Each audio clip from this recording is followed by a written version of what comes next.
got a star on my car and one on my chest, a gun on my hip and the right to arrest. I'm the guy who's the boss on this highway, so watch out what you're doing when you're driving my way. If you break the law, you'll hear from me, I know. I'm working for the state, I'm the highway patrol.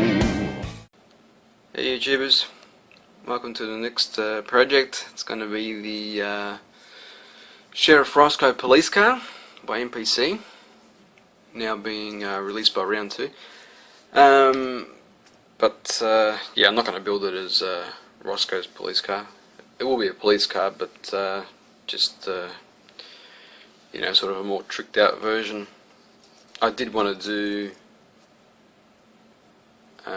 Smokey and the Bandit police car, but not the right model, so sort of scratched the idea. It was just going to be like, you know, like I said, just a tricked out police car, and I know there's probably heaps of people that have done this sort of thing, but there aren't that many police car model kits out there that have the look. Yeah, I'm not sure if I'm going to go with the traditional black and white or keep it white. I kind of like the white. It's something different. But at the moment, I mean, I've done a fair bit of work to it, and yeah, I've forgotten to take video, so this will sort of show you where I'm up to. I've cut out the trunk, lid there, we've just got to do some modifying. Oop, where am I going? Still got to do some modifying to make it fit properly, do gap and stuff, and of course hinge it.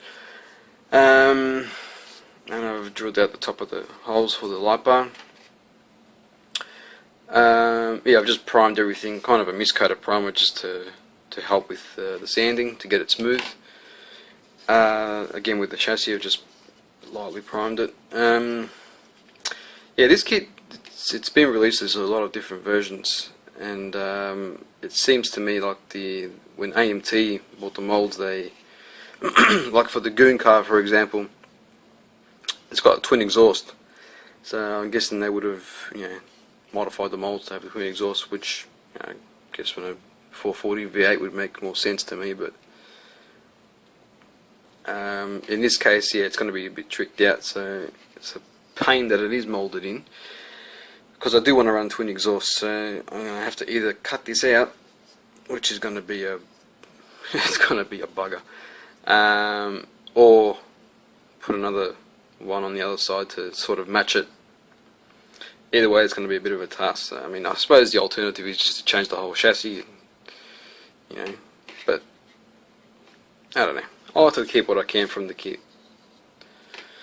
Alright, what else we got? I have done some work on the engine. In fact, it's almost complete. It is the stock engine. I've just changed from the manifold up. I've used parts, I think it's from the 78 Pontiac, the race parts. But yeah, as you can see, the alternator's done, the belts, I've got my electrical tape on there, wired up. Although I didn't really have any other colour wire, I kind of wish it wasn't red, but it doesn't matter. And of course these will sit on top like that, which I think looks pretty cool, although it's really designed to have this, I suppose you call it a tunnel ram,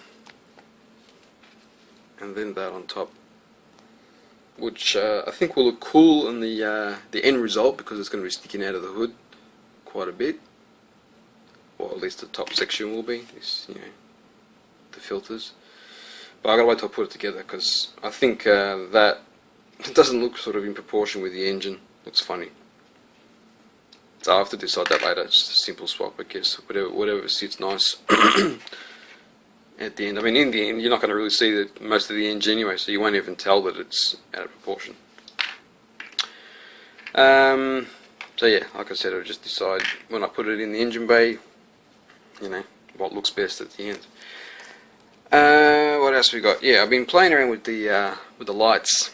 Now this is my first time fiddling around with microcontrollers, and I've been screwing around with it for about a week, trying to learn how to program them. and I got something I'm happy with. I did buy it for the Cylon Raider. I was going to try to do it with that because, I mean, you need a lot less parts to get the effects you want out of the LEDs. Yeah, so basically let me show you what I've got. I still need to tweak it a little bit, but let me see if I can do this in one hand.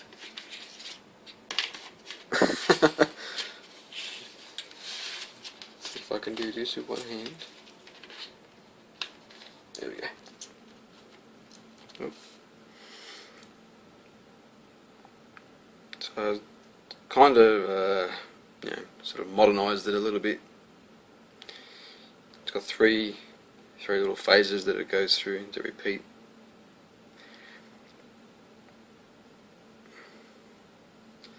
Yeah, I still need to tweak the timing because that section there doesn't last very long, and neither does that one. But yeah, I think it came out pretty cool. I'm happy with that. I mean, you can go buy them off eBay for under $10 or something and stick them on.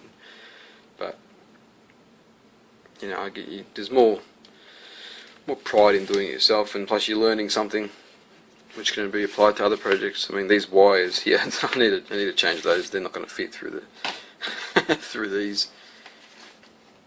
I'm going to have to change a really thin magnet wire or something. But anyway, probably boring most of you guys with electronics talk. Next thing I'll probably do is work on the interior. So I'm sort of taking my time with this project. I'm not really rushing it, and yeah, still need to figure out what to do with this chassis, which way I'm going to go about it.